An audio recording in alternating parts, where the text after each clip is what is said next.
Inflation hit the highest 31.7 in the last 28 years, the highest in the history of Nigeria. And that, of course, means more hardship for Nigerians, more pains and agonies. What is your take on this development? Good evening and thanks for having me. See, this is the result of leadership failure. Do you understand? I've always felt that poverty in Nigeria is man-made. We are not meant to be poor as Nigerians. God has given us all the natural resources that we need. But the incompetence of our leaders, especially for the last 8 years, and then this new government is alarming. It was not like this under the PDP. You understand? They managed the economy to their own possible best.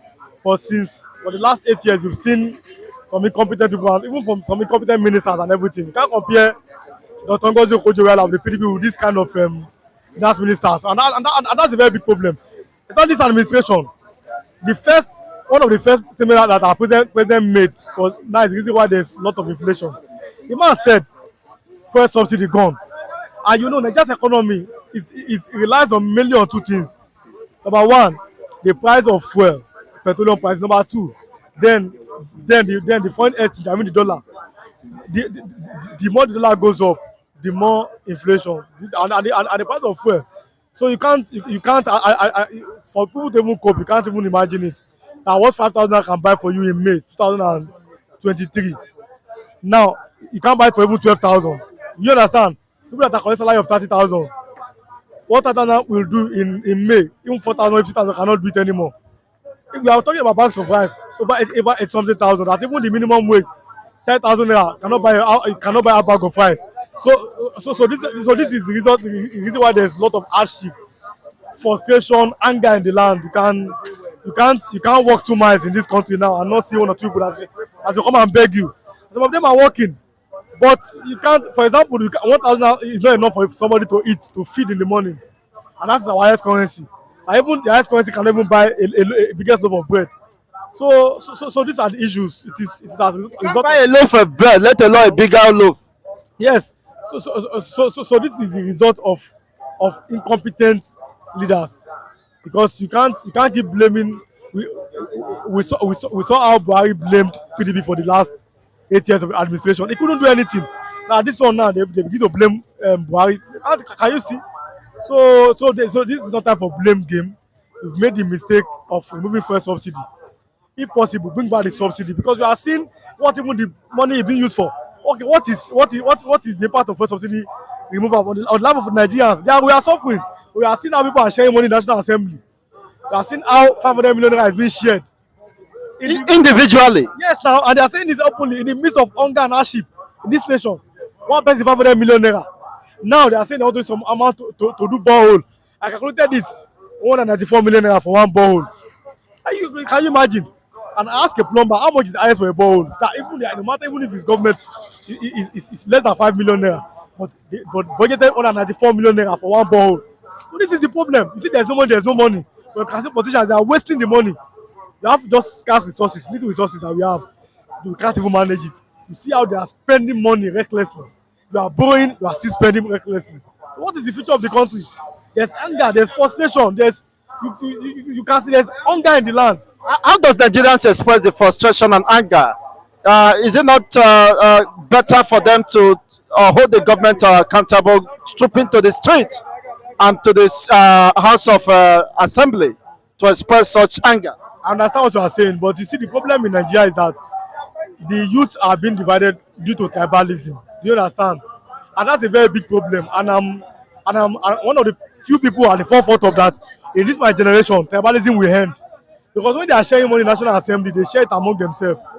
But when it comes to which citizens to demand for good leadership, they now try to throw in the tribal card to divide the people. Na Yoruba people, na Igbo people, na Calabar people. I don't like all those things. So people like me say no. Enough is enough. Enough of tribalism. When you are sharing your money, you're not separating yourself. When you are sharing the money, you're not bringing the religious card. Muslims are collecting 500 million. Christians are collecting 500 million. Yoruba are collecting 500 million. Igbos are collecting 500 million. Hausa are collecting 500 million. Ijaw are collecting 500 million. Different tribes. So when it's now come for us to hold the leaders accountable, they now throw the tribal cards amongst us. Yoruba people are like this. Igbo people are like this. Calabar people are like this. They want to take over Lagos. They want to take over this thing. So it's time for people the youth to wise up. We should stand because poverty has no respect for tribe and religion. I said before the election. That's why I supported Obi now. I'm obedient. Everybody knows. Tribal, poverty and religion poverty has no respect of anyone. If you are from any tribe now, you are going to buy the same market in Yoruba buy, Hausa buy, Igbo buy under Goodluck Jonathan when bag was 7,500. No matter your tribe or your religion, you buy the same price. Now it's almost 800,000 naira. You buy the same price. So enough is enough. The youth now should wise up and see that these leaders, they are taking us for a ride. They are using religion to divide us. It is time for everybody to open our eyes. Being an obedience, I know you for that, and being that seeing Nigerians' opportunity to greatness slide, how do you feel being part of these pains and agony and sufferings when Nigeria had possibly or probably an opportunity to have been revived? But the reverse seems to be the case. How do you feel? I did my possible best. I just look at it that if people, that if wicked people are suffering, the righteous people inside will be part of it. We want them here.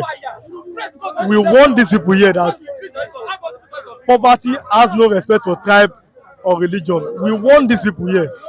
But they played in tribal card that Emiloko means it's my turn. I said no. It is the turn of Nigerians. Nigerians local that let us vote for a credible person. But some people they threw in the tribal card that it was a turn of from their own religion. I'm a Yoruba person now. I supported Obi because I felt that this man have competence, capacity, character, and commitment. That's 4 C's. He must have it for him to be a very good president. And I don't think that this man has it. And because of 5,000 naira and some alcohol and everything, they voted for him. And now today, there's problem. Can you see? So now it's affecting us. But at least it's affecting them the more. Because someone like me, I'm not supported in the government because I know that they can't do anything personally. And if they do, but so I've already placed on my mind that this government are nothing. But they were expecting something. Now they're not seeing anything. They are frustrated, they are angry, they are angry. I've never for once caused this president. But they are causing him. They voted, but they are causing him every day. And that's his man. Because me, I knew that there's nothing in you understand? So and if somebody say, that every concern is the same, what is the difference? It's a lie. They are not the same. Go to Abia State and see what Alessoti is doing. Understand? Politicians are not the same. They are better than themselves. Peter Obi was impeached for the same thing that these politicians were doing. Peter Obi was impeached for refusing to inflate the budget when he was the governor of Anambra State. And I look at this man. This man is a good man. That's why I supported him. And later the court later reversed it that this impeachment was illegal. Such a man should have been the leader of a country, but you elect people that does not have human sympathy, and when they become the president, you can see now. The Bible says that when the righteous are in power, the people will rejoice. You look at now, who is in power? Can you compare these people with the PDP government? Even the people that voted for them, they know. Thank you so much for your wonderful submissions. God bless you.